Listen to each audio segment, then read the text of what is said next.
Hi friends, elections దగ్గరకు వచ్చాయి కదా. సో ఎవరు కసరత్తులు వాళ్ళు స్టార్ట్ చేశారంట. అంటే కొందరు సినీ పరిశ్రమకులు పార్టీలలో జాయిన్ కావడం, ఎలక్షన్స్లో పార్టిసిపేట్ చేయడం, అలాగే క్రికెట్కి చెందిన కొంతమంది సెలబ్రిటీస్ పార్టిసిపేట్ చేయడం, దానికి తగినట్టు పార్టీలో జాయిన్ అవ్వడం అయితే స్టార్ట్ అయిందనమాట. అలాగే అంబటి రాయుడు గత 2 వారాల క్రితం వైసీపీలో జాయిన్ అయ్యారు. వైసీపీలో జాయిన్ అయ్యి జగన్మోహన్ రెడ్డికి జాయిన్ అయ్యారు. తర్వాత ఆయన వైసీపీ రిజైన్ అయ్యి మళ్ళీ జనసేనలోకి వచ్చేసారు. సో దీని గురించి మనం మాట్లాడదాం. అలాగే ఇంకొక కేసినేని నాని గారు, సో ఆయన విజయవాడ నుంచి పోటీ చేస్తుంటారు. సో ఆయన ఎంతకాలం నుంచో టీడీపీ నుంచి 2 times విన్ అయ్యి 2 times ఆయనకి సీట్ దక్కింది. 2 times తర్వాత కూడా థర్డ్ టైం కూడా గెలవాలనే ఉద్దేశంతో థర్డ్ టైం వైసీపీకి షిఫ్ట్ అయ్యాను, నాకు లోకేష్ వల్ల అన్యాయం జరిగిందని ఆయన చెప్తున్నారు. సో ఆయన గురించి మాట్లాడదాం. ఇంకొక రీసెంట్ అనమాట, పార్థసారథి ఎవరైతే ఉంటారో, సో ఆయనకి వైసీపీలో ఇప్పుడే ఇందాక లిస్ట్ అయితే రిలీజ్ చేశారంట, సీట్లు ఎవరెవరికైతే వచ్చాయో. సో ఆ లిస్ట్లో ఆయన పేరు లేకపోవడంతో ఆయన సైకిల్ ఎక్కాలని నిర్ణయం అయితే తీసుకున్నారు అనమాట. సో వీళ్ళందరిని చూస్తుంటే నాకైతే ఏమనిపించింది అంటే, బల్బు కన్నా వేగంతో పార్టీ, మాకు పొజిషన్సే ముఖ్యం, పార్టీ ఏదైతే ఏముంది, పార్టీ వేసుకునే చొక్కా లాంటిది, ఈరోజు ఒక పార్టీ వేసుకుంటే రేపు ఇంకో పార్టీ వేసుకుంటామేమో అనిపించేటట్టు ఉందన్నమాట. సో వీటి గురించి కొద్దిగా మాట్లాడదాం.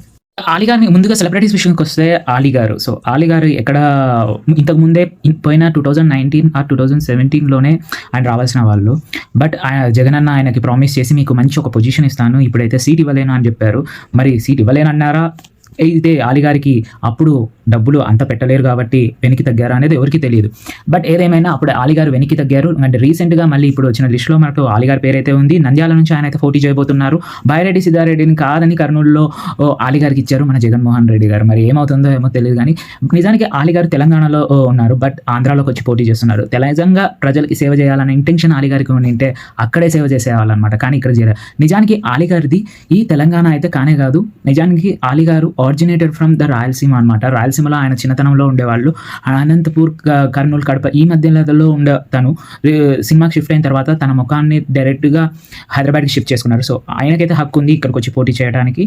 ఇది ఎవరికైనా తెలియకపోతే తెలుస్తుందని నా ఉద్దేశంగా. నెక్స్ట్ వచ్చేసి అంబటి రాయుడు అనమాట. ఈయనదైతే పిచ్చ కామెడీ వేసుకున్నాడు, జాయిన్ అయ్యాడు, నాకు ప్రజాసేవ చేయాలని ఉంది అన్నారు. ఎవరికి చెప్పుకోకుండా సిఎస్కేకి ఆడిన కప్పు తీసుకొచ్చి జగనన్న చేతిలో పెట్టాడు. అన్న ఇది మీ కప్పే, మీరే చూసుకోవాలన్నాడు, మీ వల్లే వచ్చింది కప్ అన్నాడు. ఇంకా సంతోషం, జగనన్న వల్లే తమిళనాడు కూడా బతుకుతుందని చెప్పలేదు. బట్ ఆయన కప్పు తీసుకోవాల్సిన అవసరం ఏముంది జగనన్న పొలిటికల్ మీటింగ్ అయినప్పుడు? ఇది ఏదండి, ఇవన్నీ స్ట్రాటజీస్ అనమాట. నాకు ఇంతమంది ఉన్నారు ఫాలోవర్స్, నీ పార్టీలో చేరుతానని. బట్ జగనన్న అవన్నీ లొంగుతాడు. జగనన్న మనకు తెలుసు కదా, చాలా స్ట్రిక్ట్. జగనన్న చెప్పాడు, నా పార్టీలో జాయిన్ కావాలంటే ఫస్ట్ నువ్వు నా పార్టీ నుంచి కొన్ని ఏవైతే కార్యక్రమాలు ఉన్నాయో అవి నీ ట్విట్టర్ అకౌంట్లో నీకు తెలిసిన వ్యక్తులతో కొద్దిగా ప్రమోట్ చేయొచ్చు, దాన్ని బట్టి నీకు ఏ పొజిషన్ ఇవ్వాలి అనేది నేను డిసైడ్ చేస్తాను అని చెప్పాడు. సో ఆగమేఘాలతో ఎప్పుడూ లేని విధంగా ప్రజల మీద వీర అభిమానం పుట్టించుకొచ్చింది మన అంబటి రాయుడు గారికి. సో అంబటి రాయుడు గారు నమ్మేసి ఈ ఒడవిడిగా తన ఇన్స్టాగ్రామ్, ట్విట్టర్ అన్ని అకౌంట్లో కూడా వైసీపీ గురించి విపరీతంగా ప్రచారం చేశారు. అందరు కట్ చేస్తే ఫస్ట్ లిస్ట్ రిలీజ్ అయిందన్నమాట. ఫస్ట్ లిస్ట్లో గుంటూరు నుంచి ఎక్స్పెక్ట్ చేశాడు మా టికెట్, బట్ గుంటూరు కాదరనే కుదరదు, చాలా ఖర్చు గురు అన్నాడు జగనన్న. ఏకంగా 70 నుంచి 80 కోట్లు చెప్పాడు. 70 నుంచి 80 కోట్ల నీకేంది నేను ఇచ్చేది అని మన అంబటి రాయుడు బల్బు కన్నా వేగంతో పార్టీకి రిజైన్ చేస్తున్నానని ట్విట్టర్ వేదికగా పెట్టాడు అనమాట. ఆగమేఘాలతో అంతే వేగంతో మన జనసేనలకు వచ్చి పవన్ కళ్యాణ్ మీట్ అయ్యి పవన్ కళ్యాణ్తో ద్వారా ప్రజల్లోకి వెళ్ళాలని ఫీల్ అవుతున్నాడు. మరి చూద్దాం ఏమైపోతుందో. వెదర్ టీడీపీ నుంచి పోటీ చేస్తాడా లేకపోతే అంబటి రాయుడు జనసేన నుంచి పోటీ చేస్తాడా అనేది క్లారిటీ కూడా ఆయనకు లేదనమాట. చూద్దాం ఏమవుతుందని. నెక్స్ట్ వచ్చేసి అందరికీ తెలిసిన స్టోరీనే, గత 5 సంవత్సరాల నుంచి టీడీపీలో ఉన్నప్పటికీ కూడా ఆయన వైసీపీలో వేసుకొని చెట్టపట్టాలు వేసుకొని తిరుగుతున్నారు. ఇదేం రా అంటే, నా నియోజకవర్గానికి మంచి జరిగేటప్పుడు నాకు ఏ పార్టీ అయితే ఏంటి అని అన్నాడు. మరే మన కేసినేని నాని గారు. సో ఆయన అయితే ఏదో నాకు అన్యాయం జరిగింది, మహాభారతంలో ద్రౌపదికి జరిగిన అన్యాయం కన్నా నాకు ఎక్కువ జరిగింది అన్యాయం పార్టీలో అని చెప్పి పార్టీకి రాజీనామా చేసేసి వెంటనే వైసీపీకి తీర్థం పుచ్చుకున్నాడు. తీర్థం పుచ్చుకున్న వెంటనే జగనన్న సంగతి తెలిసిందే కదా, జగనన్న పార్టీలో చేరితే వెంటనే ఎప్పుడు మాట్లాడని వాళ్ళు కూడా మీడియా ముందుకు వచ్చేసి లోకేష్ని, చంద్రబాబుని, కొన్ని రోజుల తర్వాత పవన్ కళ్యాణ్ని కూడా తిడతారు కేసీఆర్ గారు. గుర్తుపెట్టుకోవాలి మనం. ఎందుకంటే జగనన్న పార్టీ అలాంటి రూల్స్ ఉంటాయేమో మనకు తెలియదు, కానీ జగనన్న పార్టీలో చేరిన ప్రతి ఒక్కరు కూడా ఒక రిస్ట్రిక్షన్ అంటూ ఏమి ఉండదు. ఆపోజిట్ పార్టీ ఎవరైనా సరే వాళ్ళ మీద దాడి చేసేస్తారనమాట, మనకు తెలిసిన విషయం. అలాగే ప్రెస్ మీట్ పెట్టేసి దుమ్ము దులిపేశారు మన కేసీఆర్ గారు. పార్థసారథి గారు ఈయన అయితే అమాయకత్వమో మరి ఏందో తెలియదు కానీ జగనన్న మీద నమ్మకంతో చివరి క్షణం వరకు వెయిట్ చేశాడంట లిస్ట్లో నా పేరు వస్తుందని. బట్ లిస్ట్లో నా పేరు రాకపోయేసరికి అదే ఆయన పేరు రాకపోయేసరికి ఏ పార్టీ అయితే ఏముంది, కాంగ్రెస్కి అయితే దిక్కు లేదు, బీజేపీకి అయితే ఇక్కడ బీజేపీ ఇంకా అధికారం ప్రతిపక్షాలతో జట్టపట్టాలు వేసుకొని మాకు ఏ పార్టీ అయినా ఒకటే అని తిరుగుతుంది ఆంధ్రప్రదేశ్లో. అది అందరికీ తెలిసిన విషయమే. ఇక కాంగ్రెస్కి షర్మిలమ్మకి దగ్గర కావాలంటే, జగనన్నకి దూరం అయిన తర్వాత షర్మిలమ్మకి దగ్గర కావాలంటే పెద్ద సవాలే అనమాట. అదొక డిఫరెంట్ స్టోరీ, అది మళ్ళీ చెప్తాను.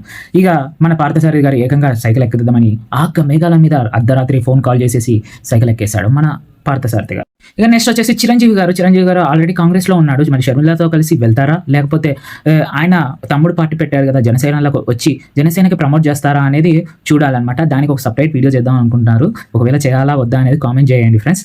ఇక ఆర్కే గారు అయితే ఏకంగా నేను వైఎస్ రాజశేఖర రెడ్డి వీరాభిమాని అని చెప్పుకునే ఆయన పార్టీ ఆయనకి టికెట్ దక్కకపోవడంతో పాపం జగనన్న ఈసారి ఎందుకో ఇవ్వలేకపోయాడు. బట్ ఇచ్చేవాడే, ఎందుకు ఇవ్వలేదు అనేది తెలియదు. అక్కడ ఉన్న లోకల్గా ఉన్న బీసీ నాయకుడికి అయితే ఆయన ఇచ్చేశాడు జగనన్న సీట్ అనమాట. సో ఇది ముందే తెలుసుకున్న మన ఆర్కే గారు ఒక నాటకాన్ని స్క్రిప్ట్ని రెడీ చేసుకొని రేపు పొద్దున ప్రెస్ మీట్లో ఇలా మాట్లాడాలి అని మాట్లాడి నా నియోజకవర్గానికి ఇన్ని కోట్లు ఇస్తామన్నారు, ఇవ్వలేదు జగనన్న అని చెప్పారు. ఇది ఇవాళ కొత్తగా తెలిసిందా ఆయనకి నియోజకవర్గానికి ఇవ్వలేదని? ఎప్పటి నుంచో తెలుసు కదా, మళ్ళీ ఎప్పుడు ప్రెస్ మీట్ పెట్టలేదు, ఇప్పుడు పెట్టుతున్నారు, గమనించాలి మనం. ఇక మేఘాల మీద షర్మిలమ్మ పార్టీ పెడితే షర్మిలమ్మకి జాయిన్ అయిపోతా అన్నాడు. ఎందుకంటే తెలుగుదేశంలోకి వెళ్తే లోకేష్ తరపున ప్రచారం చేయాలి, అది ఆయనకు సత్యమా? సరే, నిజంగానే ఇష్టం లేదనమాట. నచ్చని విషయం. ఇక చంద్రబాబు నాయుడు ఇవన్నీ క్యాలిక్యులేట్ చేసుకొని మళ్ళీ తన లిస్ట్ ఎప్పుడు రిలీజ్ చేస్తాడో, అప్పుడు ఎంతమంది పార్టీ మారుతారో అనేది మనం చూడాలి.